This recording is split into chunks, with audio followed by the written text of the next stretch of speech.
переноска пожарных рукавов. Диаметром 7,7. Следующим этапом переноска пострадавшего. Затем передача эстафеты. Следующий сотрудник перетаскивает гири по 24 килограмма.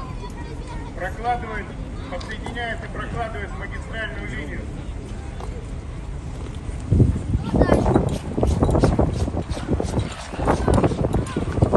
После того, как он проложил магистральную линию, осуществляет ее сбор.